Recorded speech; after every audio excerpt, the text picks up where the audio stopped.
Hey, hey, hey! Welcome to my cozy corner of the internet. This is Nephilim VA bringing you the 4th chapter of You Either Die a Villain or See Yourself Become a Hero, written by FantasyFreak_2 on AO3. Villain AUs are my beloved, so we must heed the trigger warnings before we proceed. This fanfiction is for mature audiences with canon-typical violence and a trigger warning for abuse, suicide, murder, bullying, and discrimination. If that isn't your style, then I recommend Shades of Green, which is written by Maybe It's Friendly on AO3. It can be found on my channel! Canon Divergence is the name of the game, with this tale of Class 1A being a class specifically for rehabilitating villains in the making. With that being said, the chapter summary is as followed. At lunch, the general ed kids, who didn't manage to get into the hero class, aren't very happy with 1A. Now I implore you to sit back and relax, whilst I read to you.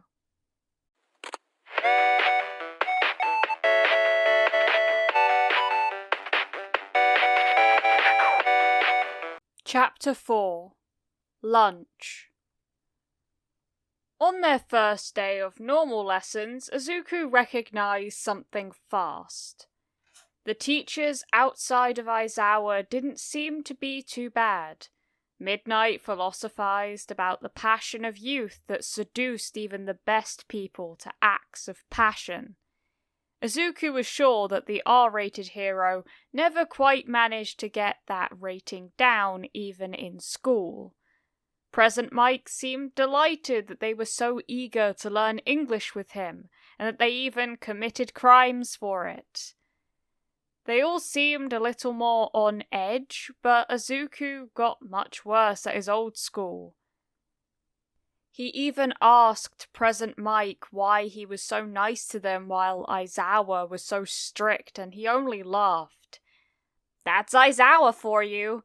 He always seems like a hard ass, but trust me, he only wants what's best for you. He was in the A class as well as he started here." Sato spluttered. "He was what?" Mike laughed. "Hard to believe what? But it's true. I was there. He had to fight just like you have to now. He probably just wants to prepare you for what's coming." Izuku had the feeling there was more to Aizawa's seeming dislike for their class, but he didn't say anything. Maybe he was paranoid and he didn't get the chance anyway since Mike was distracted by getting Uraraka to return his stolen cell phone to him. Unfortunately, after the relative nice lessons in the morning came one of the worst times for any student of the A class. Lunch. 1A walked closely huddled together while every student seemed to want to murder them with their stares. Especially bad were the general ed students that had wanted in the hero course but didn't make it.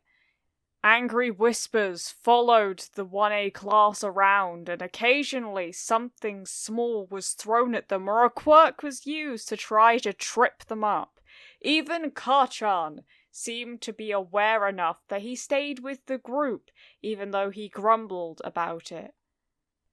The group seemed to be enough to ward off the other students, at least in the beginning. Izuku began a discussion with Ida and Uraraka about their favorite heroes. Kachan, as if to show that the other students' evil whispers didn't bother him, started to talk loudly to Kirishima. One after the other, most students started talking, and even the silent ones like Todoroki seemed to relax. Until a passing student took his cup filled with soft drink and emptied it over Jiro's head. For a second, everyone was frozen in shock. Then, "Who the fuck was that?" Kachan stood up and turned around since he sat in the same row as Jiro and hadn't seen her attacker. But since the guy still had the empty cup in his hand, it wasn't hard to see who did it. Several students around them started to cheer, which seemed to give the kid with the cup the confidence to look at Kachan and spit. "That is what you deserve, villains!" That was a mistake. Kachan's face contorted in rage and a small explosion wandered over his hands and arms. "Care to repeat that to my face?" The kid stumbled backwards. "See? You're nothing but an evil villain that attacks everyone around like a rabid dog." "Should I show you how evil I am up close, you coward?" Kachan screamed. "You disgust me. Let's be honest, you only attacked her," he pointed to Jiro, "because you thought a small girl was an easier target." This time, the mumble of the other students sounded more discontent with the situation. The idea that weak girls should be protected was too ingrained in their upbringing, even concerning villains.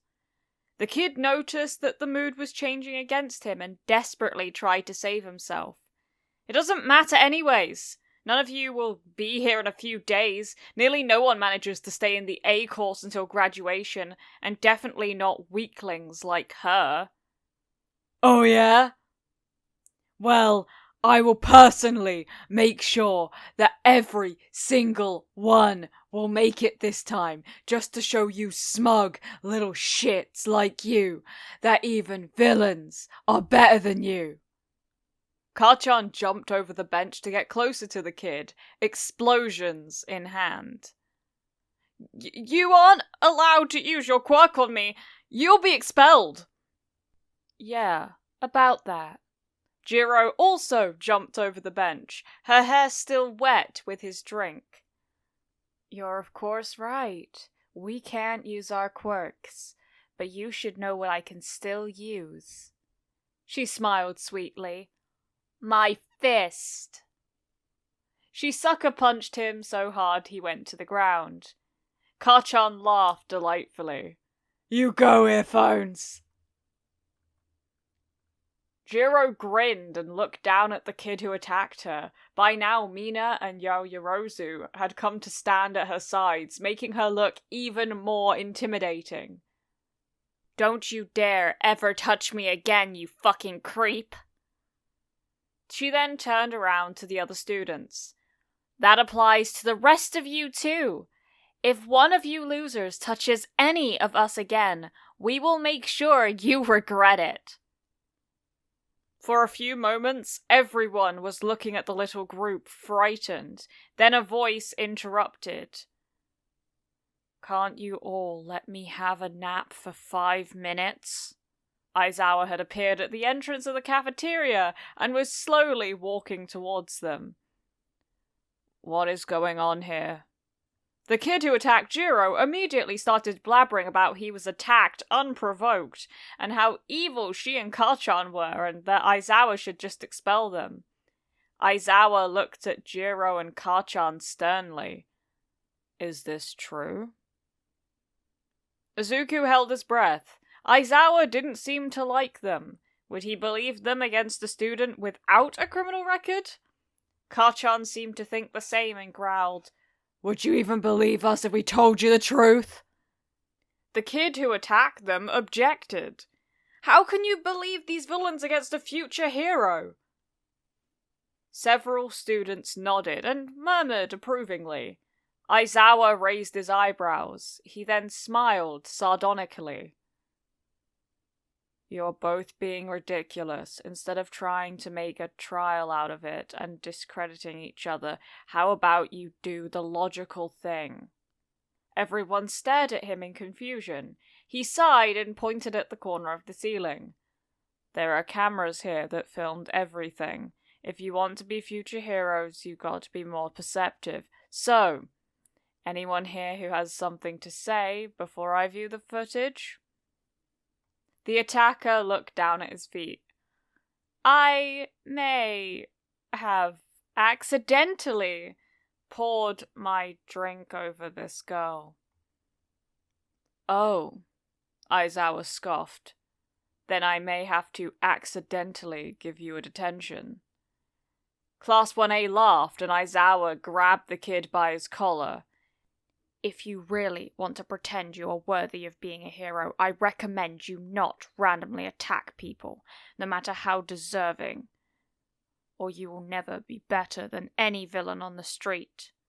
He let him go. Now go back to what you were doing before, and that applies to the rest of you too. He turned around.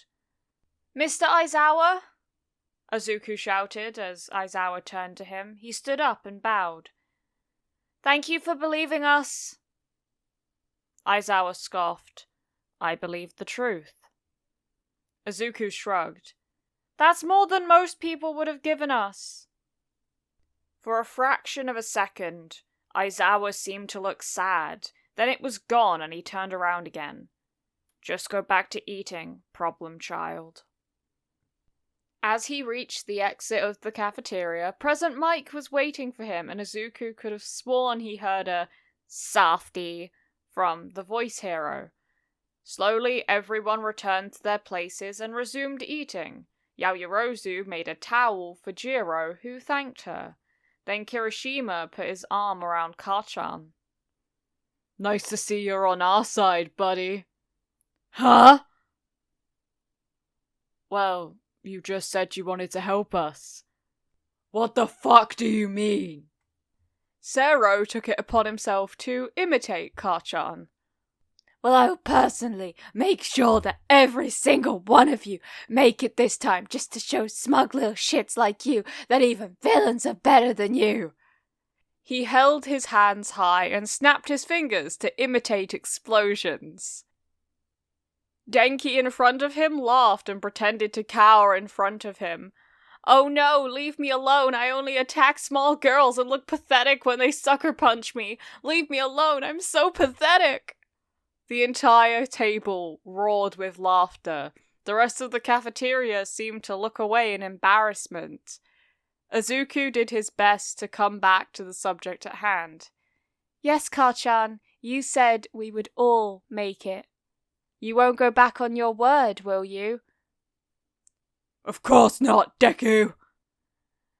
Kachan scoffed. Then he stared down his classmates one by one. I will make sure every single one of you will make it, even if it kills you. Do you understand me?